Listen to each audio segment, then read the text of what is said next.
안녕하세요. 오늘은 최근 시장에서 가장 뜨거운 종목 중 하나인 프로텍에 대해 이야기해 보겠습니다. 프로텍은 오늘 장중 상한가를 기록했습니다.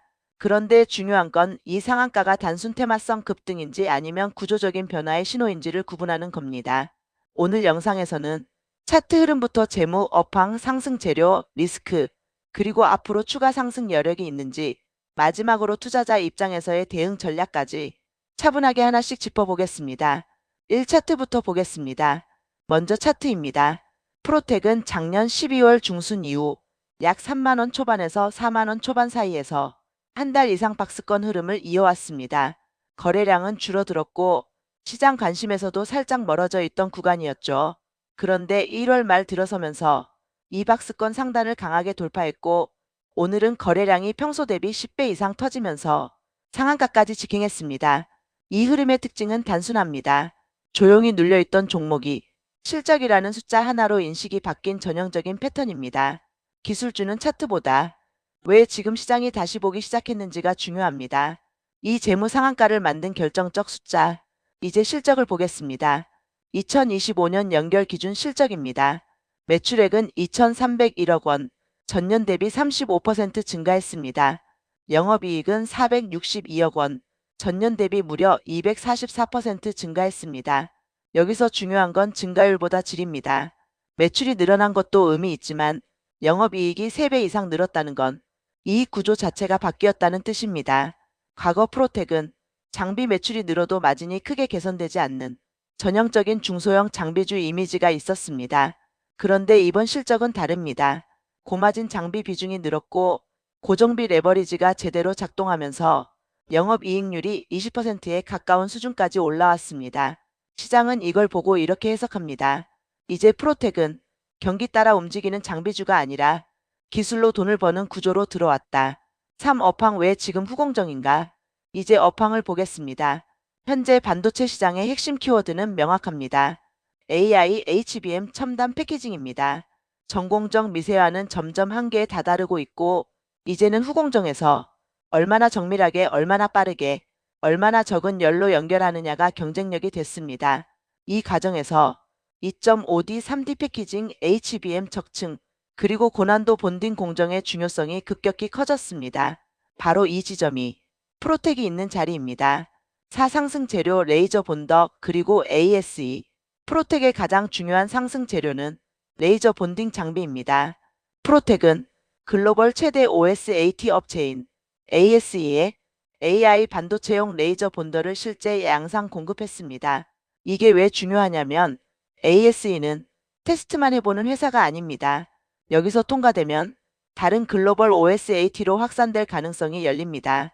레이저 본더의 장점은 명확합니다. 기존 열압착 방식과 달리 PCB 하부에서 레이저를 조사해 본딩 시간을 23초로 줄이고 열 노출과 휨을 최소화합니다. AI 반도체 고적층 패키지 얇은 칩에는 이 방식이 훨씬 유리합니다. 시장은 이걸 보고 기술이 아니라 표준 후보가 나왔다고 해석하기 시작한 겁니다. 5. 상승 재료 전해도금 대체 구리핀 부착 장비. 두 번째 재료는 구리핀 부착 이른바 CU핀 어태치 장비입니다. 기존에는 전해도금 방식으로 구리 기둥을 만드는데 수십 시간에서 수백 분이 걸렸습니다. 프로텍은 이 공정을 사전 제작된 구리핀을 세워 레이저로 접합하는 방식으로 바꿨습니다. 공정 시간은 수시간에서 5분 수준으로 단축됩니다. 이건 개선이 아니라 공정 대체입니다. 패키징 업체 입장에서는 시간, 공간, 비용을 동시에 줄일 수 있습니다. 그래서 이 장비는 2.5D 패키징, 파프, 유리기판까지 적용 가능성이 열려 있습니다. 6. 상승 재료 마이크로 LED로의 확장. 최근 시장에서 반응한 또 하나의 포인트는 마이크로 LED입니다. 마이크로 LED는 디스플레이지만 공정 난이도는 반도체급입니다. 치 크기, 정렬, 본딩 정밀도가 극단적으로 요구됩니다. 프로텍은 반도체 후공정에서 쓰던 기술을 마이크로 LED 전사 공정에 적용했고 이게 시장에서 검증 단계로 인식되기 시작했습니다. 그래서 오늘 레이저, 후공정, 디스플레이 장비주들이 동시에 움직인 겁니다. 7 밸류에이션 상한가인데도 PER 13배. 이제 밸류에이션입니다. 현재 주가 기준 2025년 추정 실적을 적용하면 프로텍의 PER은 약 13배 수준입니다. 적자 테마주도 아니고 꿈만 이야기하는 기업도 아닌데 이 정도면 부담이 과하다고 보긴 어렵습니다.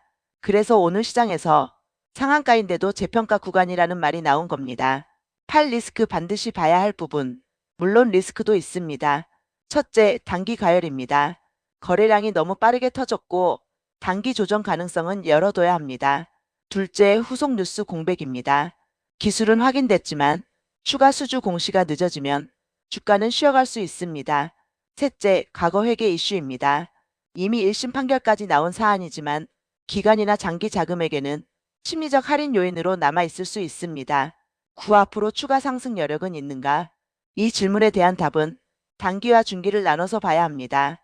단기적으로는 오늘 급등 이후 변동성이 커질 가능성이 높습니다. 하지만 중기 관점에서는 조건이 하나 있습니다.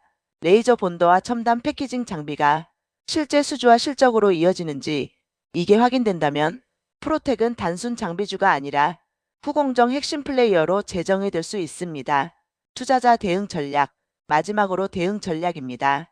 이미 보유 중이라면 단기 급등 구간에서는 분할 대응과 리스크 관리가 필요합니다. 새로 접근한다면 추격보다는 거래량이 진정된 이후의 흐름을 차분히 보는 게 유리합니다. 중기 관점에서는 실적 발표와 수주 공시를 가장 중요한 기준으로 두는 전략이 합리적입니다. 오늘 프로텍의 상한가는 운이나 테마로 설명되는 흐름이 아닙니다. 기술, 실적, 밸류에이션, 이 세 가지가 한 번에 연결된 날이었습니다. 지금의 프로텍은 기대와 검증 사이 아주 중요한 갈림길에 서 있습니다. 오늘 영상은 여기까지입니다. 시청해주셔서 감사합니다.